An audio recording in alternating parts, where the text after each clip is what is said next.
Welcome to Campfire Wisdom. Grab a seat around the fire and tell us your story.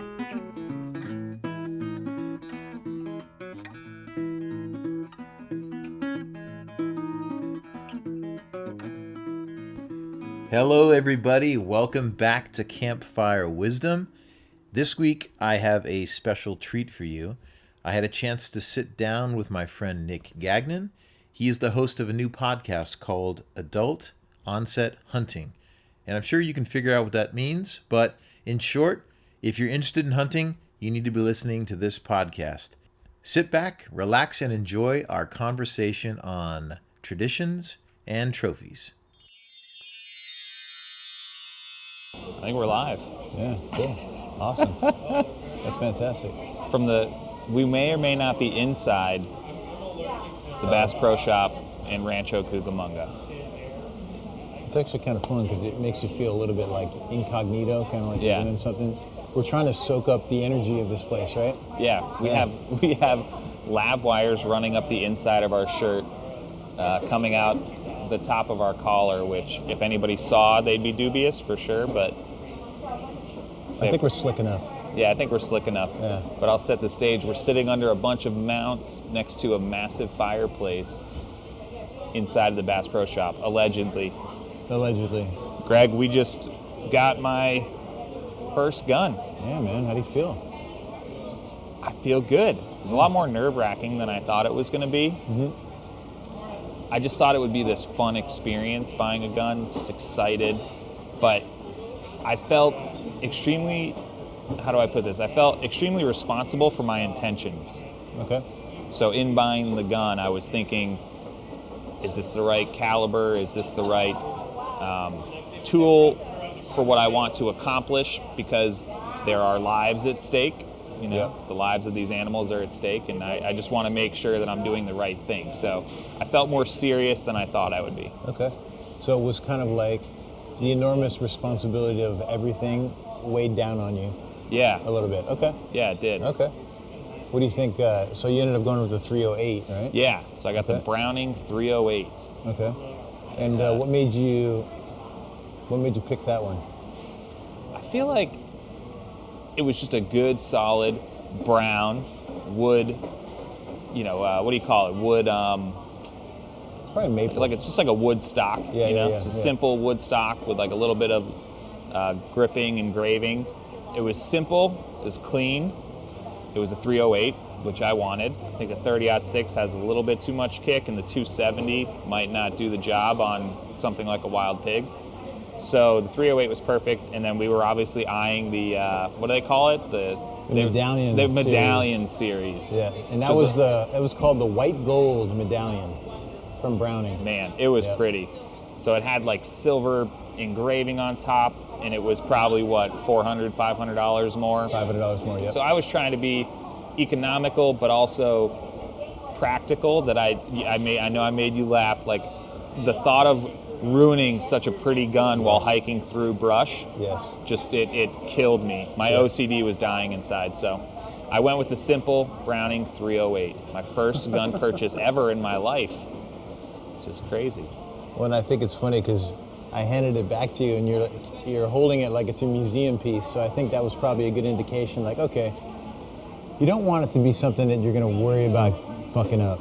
You want it to be like, oh, you fall and you're, ugh, I just dented my gun. Yeah, it's That my fucking first Browning gun. can take it. Exactly. You want that. That's the piece that you want. Yeah.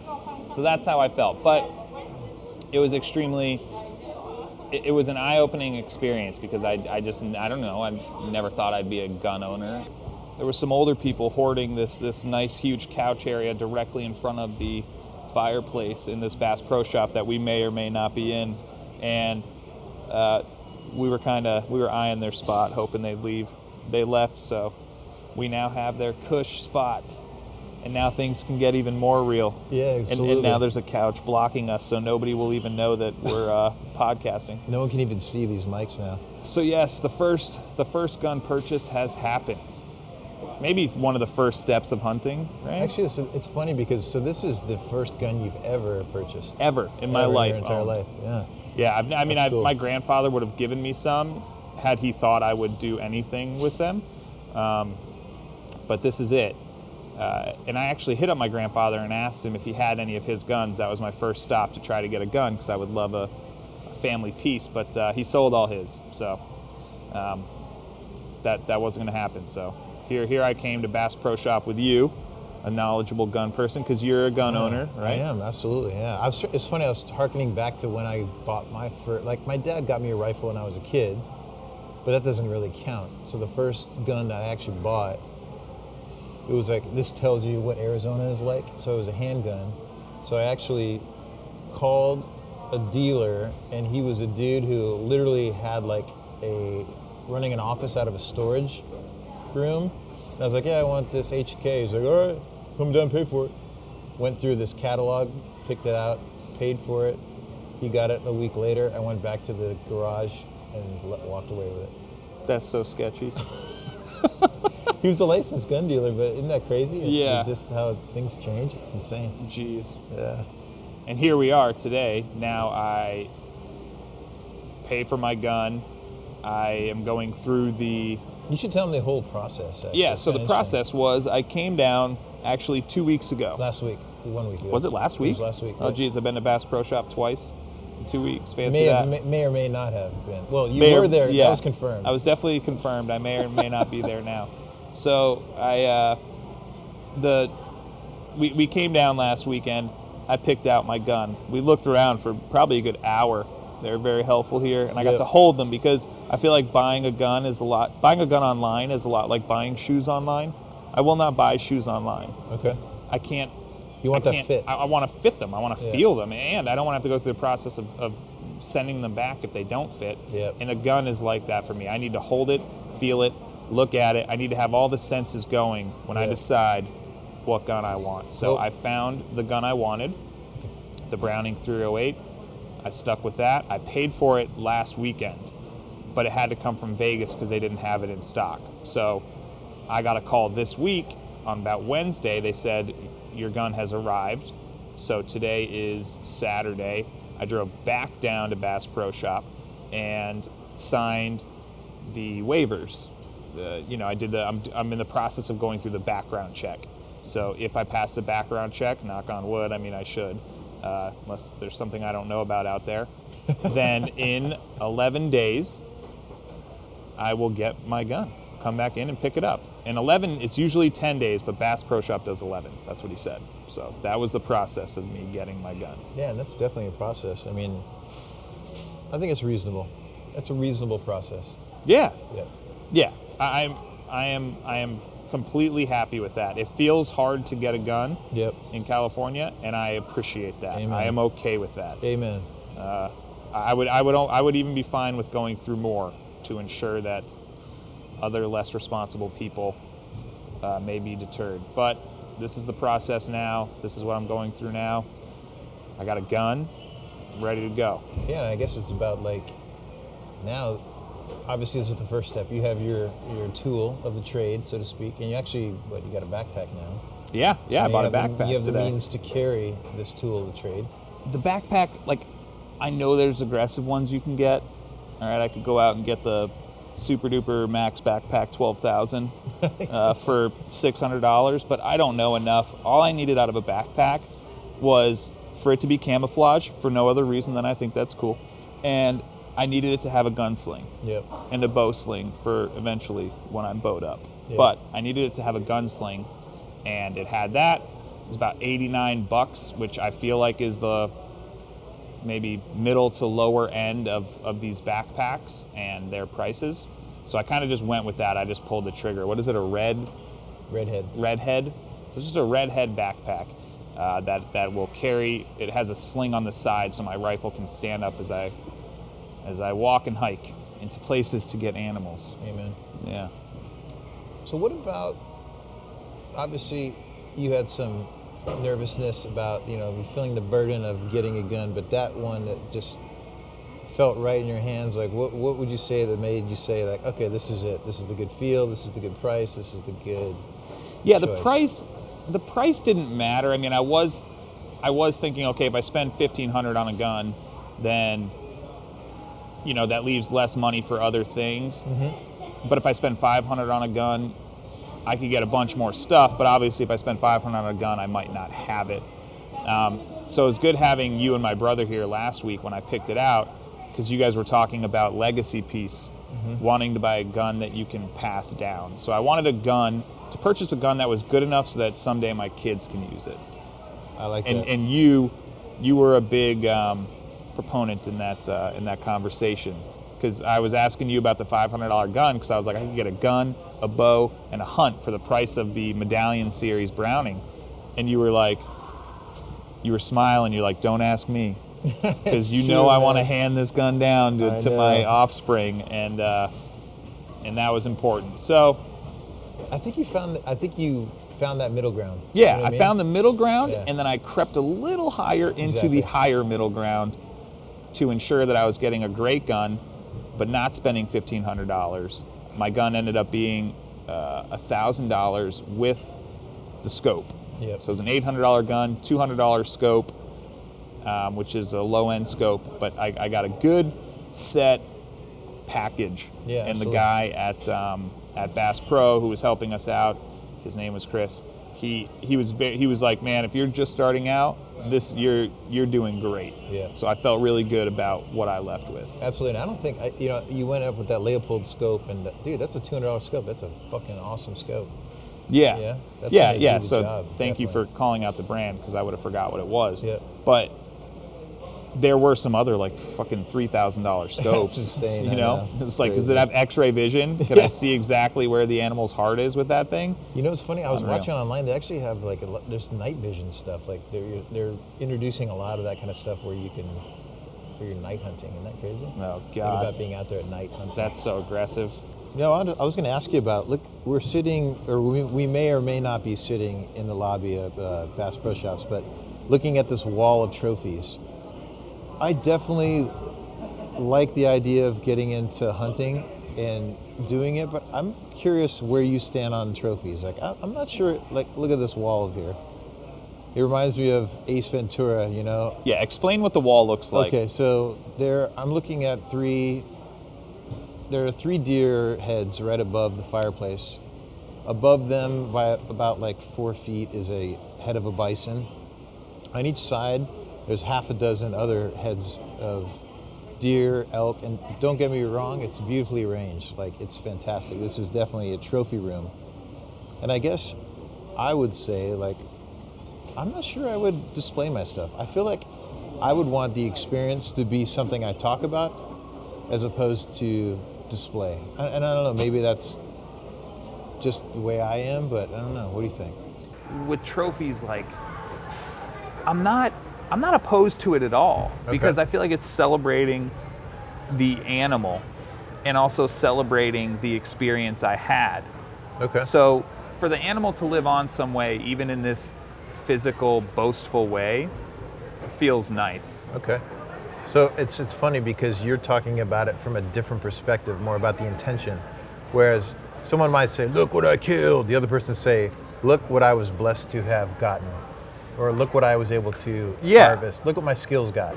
Yeah, it's not about me conquering the animal and saying, like, I did this to this animal and I'm better than it and I'm a better predator and I'm this and that. No, it's just like, this thing is beautiful and I want to celebrate it and its life and the way in which it fed my family for however long it did so. And when I was out there in the woods chasing this thing on the wall, this mounted head, like I thought this and I thought that and just get to walk by and relive it. And that's what I think about. Okay. Were you differing in like your thoughts, or we just think about it two different ways? So for me, I was thinking about the scene from Evil Dead where the deer comes to life and like is like laughing at Ash's character. So from your standpoint, I think about it from like kind of the Native American way. It's like, would an Indian, or geez, I said Indian, fuck. Jeez, Would you already contradicted Kill him. your kindness. Would a Native American have displayed this stuff? Well, he would have had the pelt, and he would have worn it, right? So would his Right. fellow tribesmen said, "Oh wow, look at he got the elk last season, we did not? Or would they just say, oh, this is just keeping us warm? So there is there's some part of it that is very ostentatious, but at the same time, I didn't really think about what you were saying. It's like from that's a magnificent animal that I was able to harvest, that I was able to take in the wild with my skills. You know what I mean? I don't know. Honestly, I think it would have to mean something for me to put it up like that. There would have to be like, yeah, you know, and like maybe you went through that'll 5 happen. days in the woods of Totally. torrential rain, and it showed up where it wasn't supposed to be at that time. Totally. And there is a vanity to it, but I don't subscribe to that. I don't subscribe to that part of it. Okay, I hear you. I subscribe to the part that the energy of this being is in that object for me. Yeah. Obviously, the energy of that being goes wherever it wants to go when things go down. Yeah. But I also enjoy. I mean, they look beautiful. They're beautiful animals. I feel like I would go after these because they are beautiful. I want to exist in the same space as them. I want to obviously harvest their meat, and it is, you know what, it is weird because as I'm saying this, I'm saying they're so beautiful, and then I want to go out and kill one. I know. But you know what? I understand the hypocrisy in my thoughts right now, and I can't articulate them well enough to separate my feelings, but I don't know. Yeah, I think for me, a lot of it has to do, and I was reminded when I was taking the hunter safety courses that there's a certain level of conservation that goes into the hunting process, that each habitat will support a certain amount of animals. When it gets more than that, if there's a table for 10 and there's 10 deer and they're all eating from the table, they're happy. Now, if there's 20 deer, they're all going to be kind of hungry. Eventually, there's a habitat that's not going to support the amount of animals in there, and that's why they say, okay, we want you to clear out some of these deer because it has reached overcapacity.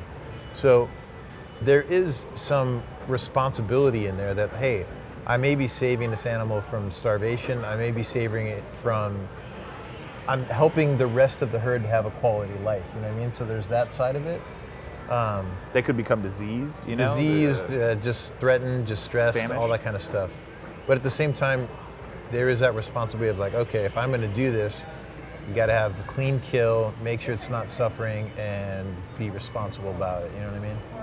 So that's the part. Extremely important to me. All those things you said are extremely important, and I should probably relay my intentions again, just in case anybody hasn't listened before. But I only want to kill something that I will eat. Yes. I want to make sure it dies as fast as possible, as humane as possible, and that is extremely important to me. And as you're saying all of this stuff, there is an idea of conservation that I do subscribe to, that is people like us tending to nature. Like we may take one a season, but what we are doing overall is creating a world where these beautiful creatures can exist peacefully for the most part, and in harmony, because they are dying other ways. It's not just hunters killing them. I mean, they're dying from fences, cars. I recently bought my Arizona hunting license, and I put in for an elk tag in Arizona, and I put in for an antelope tag in Arizona. Now, what are my chances of getting pulled? Nothing, right? Very slim. Very slim. But what I did is I put the money into the license in Arizona, which I've already done in California. I put the license into the elk tag and the antelope tag, and what that goes to is conservation. Absolutely. Yeah. And so I really enjoy having some footprint on this pastime, or on this, I don't want to call it a hobby because I don't want to disrespect it, on this lifestyle. Lifestyle is the best way to put it. It is. I'm and enjoying tradition. I've used American tradition, but it's not even that. It goes back. It's like an ancient tradition. It's like we were hunters and gatherers for fucking thousands of years, you know? Yeah. So it's like you're connecting with a very ancestral part of who we are, and then you can't deny that your DNA in some ways is wired to want to, to take down an animal. And I know that sounds horrible, but at the same time, it's like, it's not about dominance. It's about connecting with that really basic tribal side of you, who you are, and where we've come from, you know? Right. In the dominance is the food chain. If I'm flopping around in the ocean, the shark doesn't have to display its dominance. It just is. It is dominant. I am in its world. Yep. I'm at its mercy. Yep. Okay. It is a just a higher predator there. Us as humans, we've created these machines and these. Yeah, we've created this technology that allows us to do these incredible things, like take down these animals in a way that in the past they did with spears or arrows or whatever, and we can do it now in such an efficient way, and that's just part of our species being right now the dominant species on planet Earth. And does that make sense? Am I just rambling? No, it does. I'm actually curious though. No, in some way, it's just all about like, I think what you're saying is that we're able to essentially limit the animal's suffering. That's what I'm getting out of it, because these guys, without the help of this management system with how hunting works, is if someone were to say, oh, I just don't hunt them at all, I want to not have hunting, it's like, they're going to be so prevalent. They're going to come into the cities. They're going to get hit by cars. They're going to get they're going to starve. There's not going to be enough food for them. It's like, where do you draw the line? Well, to draw the line is to keep them in their natural habitat, the way that they were designed for thousands of years, and manage them.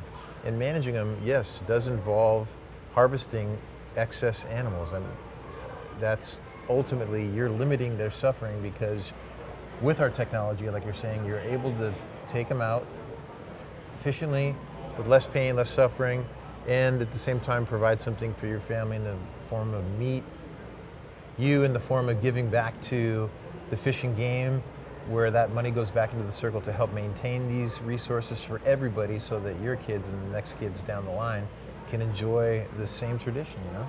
Yeah, and while we're on that, you're talking about kids and you're talking about tradition, and that struck me because I am going to be a father.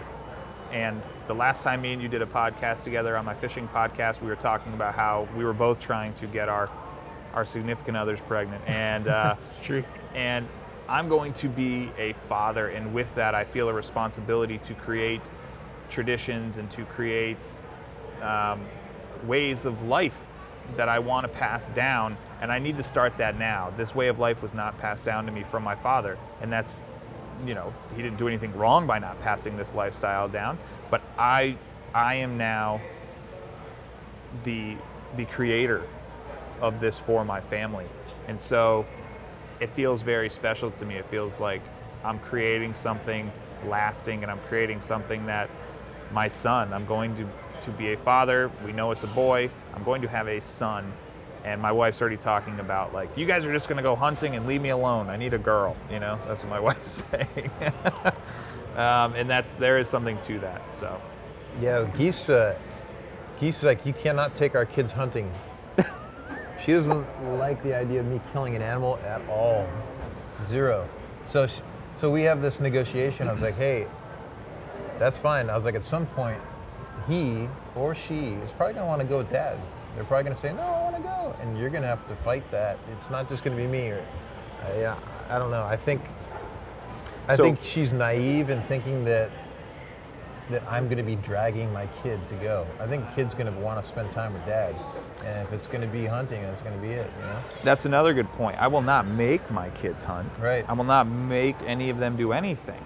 But I want to create a world in which this lifestyle exists in our family, and if they so choose, there is an easy path, a blazed path for them to go down. Exactly. You know, I would hope that they would be a responsible young person who gets to decide whatever they want to do, and if they wanted to do it, I feel like I'd raise somebody that would do it the right way. Yeah. I think there's no better way to teach a kid, like, when I was young, I went hunting with my dad, and so we were outdoors, we're hiking, we're taking water with us so we have enough water, we're taking food with us, we got a firearm, we're tracking, we're working and coordinating with my buddy and his dad to try to flush out the animals. It's like there's a lot of stuff going on that you can benefit from, just especially quality time with your kid, teaching them outdoor survival skills, you know. If Mad Max world does happen, they're ready to go. You know, there's endless possibilities, endless. There's no cons. I think for you, you're somebody that I learned how to appreciate tribal nature from. And I think that's what it feels like you're talking about. It's going out and everybody working together for one common goal and then appreciating the results of that goal. Absolutely. And enjoying the process of it. Right. Because at one point, this hunting had to be done in order to survive. And now obviously we don't live in that stage anymore, but there can I still feel like as humans we're connected to that part of us that enjoys, like you said, running something out of a bush into somebody waiting and working together to put food on the table. Yeah, I agree, man. I agree. Is there anything else? Yeah, there is one thing. Okay, what? If you ever put a trophy up with the hoof of the animal like this, where it's like, I can't even describe, it looks like a coat hook. Yeah, that's tacky. Can we yeah, agree? so the hooves are turned upside down so that they're holding the gun. It's just so it's two of the animal's front hooves holding the gun that is under the mounted head. It's tacky as shit. It's super tacky, right? Yeah, it's like that deer is saying, Hello, here's the rifle that you shot me with. Right. that's super tacky. But also the hands are upside down, so it looks fucking stupid. Right. You know, that's not the way the deer's feet go. Totally. So yeah, that person should be slapped. Okay, we can agree on that. Yeah. Oh my Okay. God. Yeah. If I do that, you judge me, and Okay, you judge I me will hard. you. And then I'm just gonna knock it off the wall. Yeah, just knock off, just rip the fucking foot off, Okay. and throw the trophy in the trash. Amen. I feel like that's what we should also say too, or I should say. I feel like I'll do trophies in a classy way. Yeah. I'm not going to be a fucking douche about it. Yeah. It's just like somebody who drives a Ferrari. If they're driving it like a douche, you just know, like, oh, you're a fucking douchebag. But if somebody has a Ferrari, and you can kind of tell by their energy that they just enjoy the mechanics of a good car, and they enjoy the machine, those people let you know ultimately. As soon as you lay eyes on the Ferrari owners, of the two different kinds of Ferrari owners, you know immediately. You can spot them, right? Totally. The Ferrari owner who's a douche has a Ferrari jacket. Right, yes.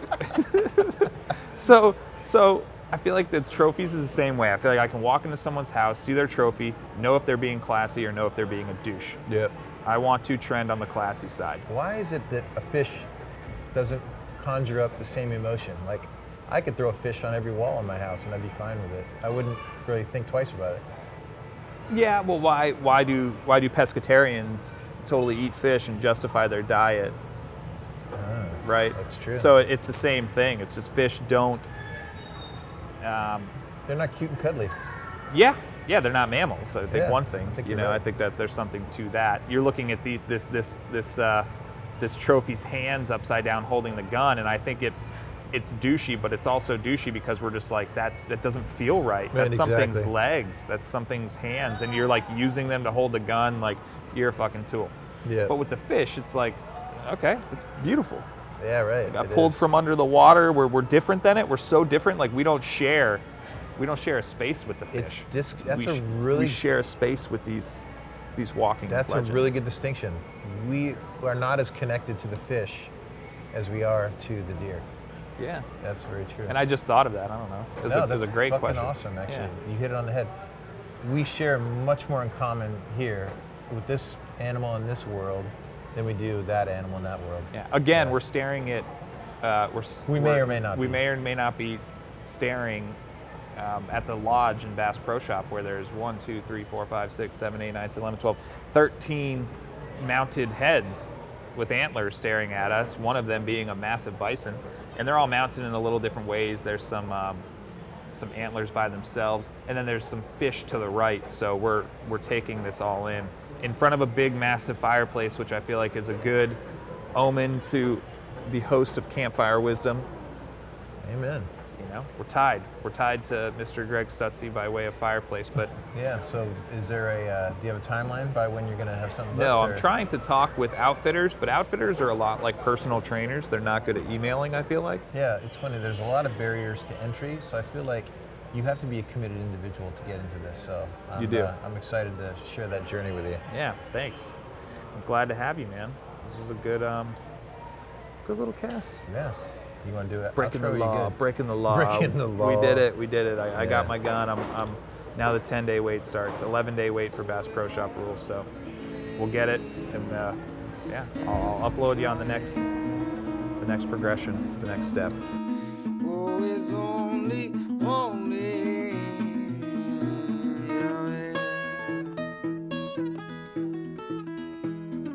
Campfire Wisdom is brought to you from the hills of Rancho, Cucamonga. We'd like to thank the men and women that protect our national parks and forests. You make this journey possible. Theme music by Sean Cromwell.